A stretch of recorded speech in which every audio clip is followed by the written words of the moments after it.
Have you ever seen these thick Bonito Flakes and thought they're big, but how do I use them? Most people reach for the thin flakes they already know, but today I'll show you how one simple difference can completely change the flavor of your cooking. Hello everyone, I'm Dr. Bonito, bringing the power of umami to your table. Today's topic is thick-cut Bonito Flakes at Kezuri and how they compare to the more familiar hanakatsuo. Section 1. The color difference. Let's keep it simple.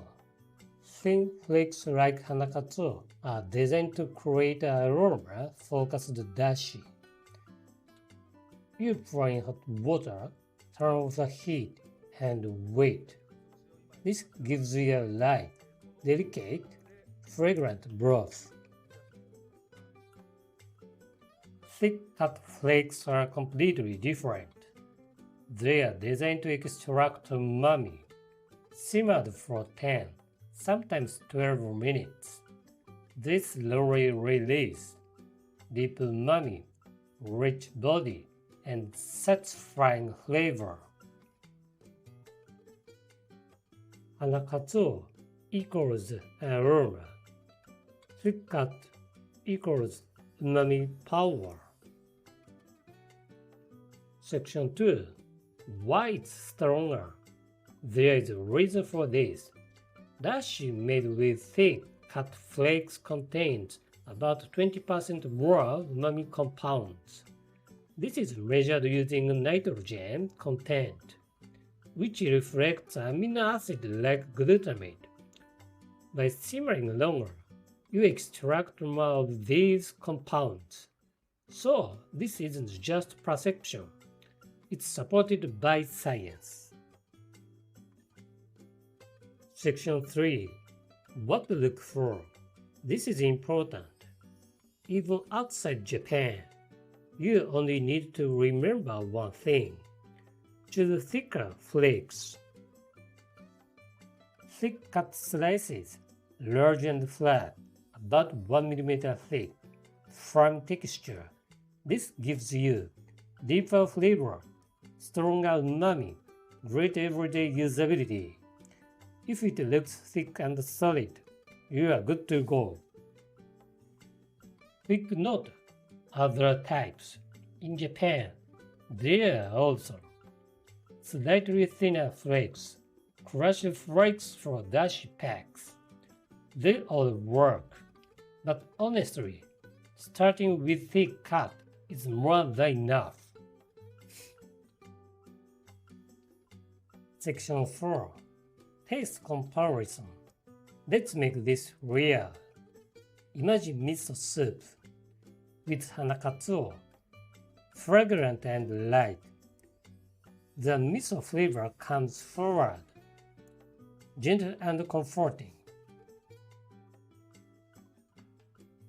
With thick-cut flakes, deeper and richer, the dashi stands out, much more satisfying. Same ingredients, completely different experience. Section 5. How to make dashi. Let's make it. Step 1. Water. 1 liter water plus 40 grams flakes bring to a boil. Step 2. Add flakes. If pieces are too large, just break them by hand. Step 3. Simmer. Keep a gentle simmer, not a strong boil. 10 minutes. More aroma. Skim any foam if needed.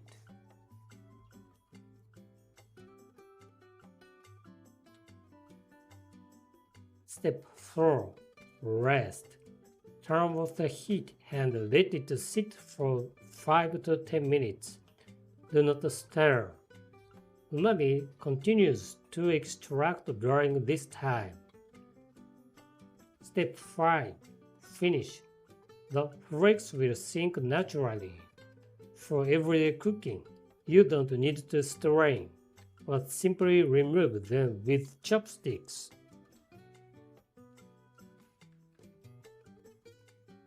Dr. Bonnie's tip: do not cover the pot. Leaving it open allows the unwanted fishy notes to escape with the steam. If you cover it, those flavors stay trapped inside. Ending: once you try this, you might never go back. If you enjoyed this video, please like and subscribe. I'll continue sharing Japanese dashi techniques and umami knowledge right here with Dr. Bonito. Have a flavorful day.